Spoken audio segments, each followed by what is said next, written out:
Oh, real quick, Shasky, I know you got your 5 plays you got to see. We'll do that in the 9 o'clock hour. I can't wait to hear. Can't wait to hear about your 5 plays you got to see tonight. Is it a jet sweep with Deebo Samuel? Is it the screen pass? Is it a wide receiver screen? It's a fake field goal. It's a fake field goal. Not really a Shanahan style, huh? Fake punt. It's the Will Levis interception and then fall to the knees. The worst pick six I've ever seen. Like he's at church with me at St. Cecilia's, and then he sticks both his hands up like, what was I doing? Will Levis, not a good start. That wasn't a good quarterback play in Chicago. Caleb either. They got the win, though, because that defense is legit. That defense will keep the Bears in a lot of games, but Sunday Night Football next week. Chicago's visiting Houston. That could be nasty for Caleb. Nasty. I'm high on the Texans, man. D'Amico's jumping around. Joe Mixon's running for $160. Diggs has got handshakes with everybody, including the special teams coordinator. Their sideline always seems to be jumping onto the field after first downs. It's a vibe down there in H-Town, man. They got something cooking with C.J. Stroud. That's one of my favorite watches outside of Kansas City and Mahomes and the way they play offense, and, of course, my Niners. Houston's right up there in my top 5 in terms of just watchability. C.J. Stroud's must-see TV, folks.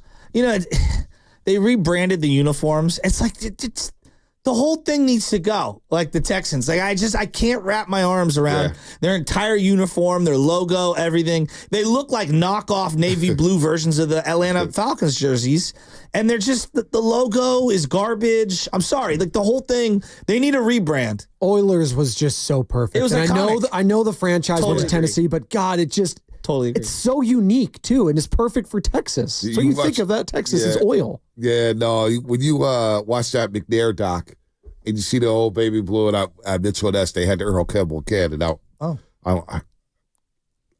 thought about it, Shasky. I looked at it again. I said, damn, that baby blue looks good, man. I don't look good in baby blue. Maybe I do. Maybe I got a little swag with the baby blue, but I may have to go back and get that. I may have to get an Earl Campbell baby blue because you're right. The Oilers, they should just give that name up, give it to the Texans, rebrand yourself as the Houston Oilers. Whew. Panthers got 2 texts right away as we break down the 3 takeaways. I want to get yours first, Shasky. 415, Panthers should have taken C.J. Stroud. 707, Bryce Young is going to be out the league in 2 years. He's homeless. I'll pull it for Bryce. My 3? You want my 3? I want your 3. Give me some NFL music. Give me some prime time. Give me some prime time music. Give me some prime time. Number 3. Jim Harbaugh back in the NFL. Wearing blue gloves pregame, catching passes while wearing spikes on turf. The NFL is better with both Harbaughs in it. The NFL is even more better with him. I know that's not even a way to say it. With him in L.A. for the San Diego Superchargers. They'll always be the San Diego Chargers to me. Justin Herbert turning into Alex Smith in front of our very eyes? You know, you were early on this, and I'm coming around on it. I think I've overrated Herbert. I think he'll be better with Harbaugh. He needs a few. Lat McConkey's a nice little weapon for him. They need some more. Quentin Johnson out of TCU. Don't know. Jack Jones was into it. By the way, we do talk about fights in the stands, about fights in the field. Jack Jones and the Raiders fighting on the field. The Raiders are. They should have hired Jim Harbaugh. I'm just gonna, and I like Antonio Pierce. I hate dogging him, but that Jim Harbaugh, the Raiders should have been all over that. What do you like about Antonio Pierce? I don't know, man. I'm He's not an X's and O's guy. Yeah, I'm pulling for him. He seems like a good dude. Okay. He's helped out a lot of guys. I don't know. It's got Singletary 2.0 written all over 100. At least Singletary had a Hall of Fame resume. Right. Yeah, I don't know. It should have been ran it 67% of the time on the 22 first downs. If you have a running back for the Chargers, be happy. Yeah. J.K. Dobbins looked so good in the second half of that game. But it's so good that Jim Harbaugh's back. That is my number 3 opinion from the weekend of the NFL. J.K. Dobbins looks like the guy in the Fiesta Bowl. He looks all the way back. All the way back. All right, number 2, Shasky. Number 2. Everybody take a deep breath on the Bengals. Just take a deep breath on the Bengals. The orange on orange on orange. I liked it. I liked it a lot. In the last 3 seasons, when Burrow's playing, they averaged less than 20 points a game in September. But if you go to the next couple of months, 26, 27, 28, they get better as the year goes on. They're 6-6 in September when Burrow is starting games. All right? T. Higgins injury, the Jamar Chase deal, we didn't even know if he was going to play. They don't have DJ Reader anymore. Let's all take a deep breath. It was the worst loss of the weekend. Yeah. But I still believe that the Bengals will be there when it's all said and done in the mix for a playoff spot come December. But I'm telling you right now, it's the worst loss of the weekend, Cincinnati Bengals. Yeah, and all the people with survivor pools. Everybody. We're done. Taking Cincinnati. I mean, I watched that young man fumble right before the goal line, and I was like, oh, I'm in trouble. Go ahead, number one. My number one, I mean, there's just so many. Number one. Let's just go to the two worst quarterbacks in the NFL right now. It is what it is. Will Levis, I don't even consider him an NFL quarterback. Danny Dimes is going to get the New York Giants the number one overall pick. Worst contract. Who were you competing with for that contract? I have zero idea. It is sad, but it's true. And then the other guy, and these go hand in hand to me because I thought they were given the amount of money they're making and how much people were believing in them just a couple of years ago. Danny Dimes will get the Giants the number one overall pick. You fired Wink Martindale. Oh, it's the defense's fault. No, it's the quarterback. Yeah. It's the quarterback. That's the whole problem. Malik Neighbors is already a budding superstar, and he's questioning the quarterback in the postgame. I'm just here to do my job. And then the other guy, one game, man. I love it. Malik Neighbors isn't wrong. Danny Dimes walking out the stadium and the fans booing him, waiting on him to boo him in New York. Oh, man. He's horrible. Horrible. Ooh. And then the worst contract in sports, Anthony Rendon included, the worst trade in the history of the NFL. Not just because of the draft capital, because of the guaranteed money you had to allot to him. It's the Deshaun Watson deal. How can you watch this man play football and say, dude, like 3 years ago, I would have traded for him. Everyone would have traded for him. Was it that the Texans weren't that good? Was it a mirage? Did he just fall off the map? Did the player never recover from the whole incident with the massage parlor stuff? What is going on? Is it Cleveland? Deshaun Watson, that trade, they gave up a zillion first-round picks, a bunch of seconds and thirds, and $230 million guaranteed. It's got to be the worst trade in the history of the NFL. It's one of them. The Herschel Walker deal comes to mind. The Niners, Trey Lance coming up to mind. Thank God for Deshaun Watson. There's a few trades. Go ahead, Spinoni. What you about to play? Ooh, this is the ghost of Trey Lance.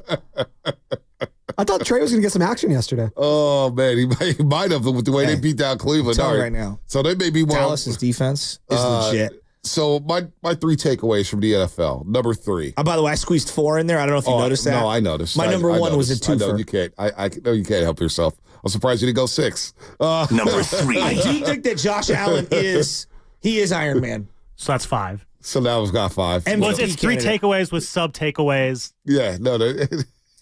How about Russ dressed in the full uniform, inactive? Go ahead, keep going. I got so many thoughts. Was it weirder to see Russ with a shaved head or Tomlin without a hat? Tomlin without a hat. That was weird. It threw me off. It threw me off too. Okay, so I said to you guys in the thread, I go, when did he go bald? And Spinoza's like, he's been bald for multiple years. I go, really? Yeah, he has been bald for multiple years. He just always wears a hat. Russ bald looks made. He looks so. Russ is done, man. Russ is so cooked. It's sad. It's just I'm getting Donovan McNabb in the Washington/Minnesota Vikings uniform bad. Like, just it's not going to end well for Russ, is it? End well? What? It's over. What? It's over. It's over. My 3 takeaways. Give it to me. I've got number more, 3. But, I had to taper it down. Saquon Barkley. I've been talking about it all morning.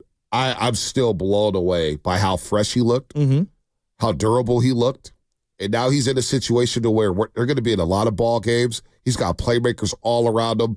Saquon Barkley, by the end of the year, may be the best running back in football again. He may be. Now, McCaffrey's got something to say about it. Derrick Henry will have something to say about it. Those jokers in Detroit will have something to say about it. Jahmyr Gibbs and David Montgomery. But Saquon Barkley, oh, my goodness. That's a different dimension that Philadelphia did not have last season. He's a baller. He's a bell cow. He's got power. He's got speed. Saquon Barkley looks all the way back, folks. He looks like the first-round pick he was coming out of Penn State for the New York Giants. All right, that's number 3. Number 2. Talked about them all morning long. And I think they may be in line to be in an AFC championship game. I think they're one of the 3 best teams in the AFC. That is the Houston Texans. And some people will say, well, Bonta, they beat the Colts by 2. You know my old adage. Division games are just different. Division games are different. They went for it on 4th and goal, up 2.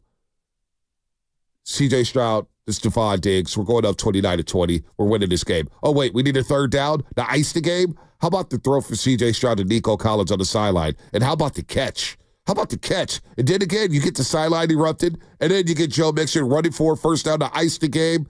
They got a different swagger down there in Houston. They host the Bears on Sunday Night Football next week in Houston, Texas. Reliance Stadium is going to be on fire. And then they play Minnesota.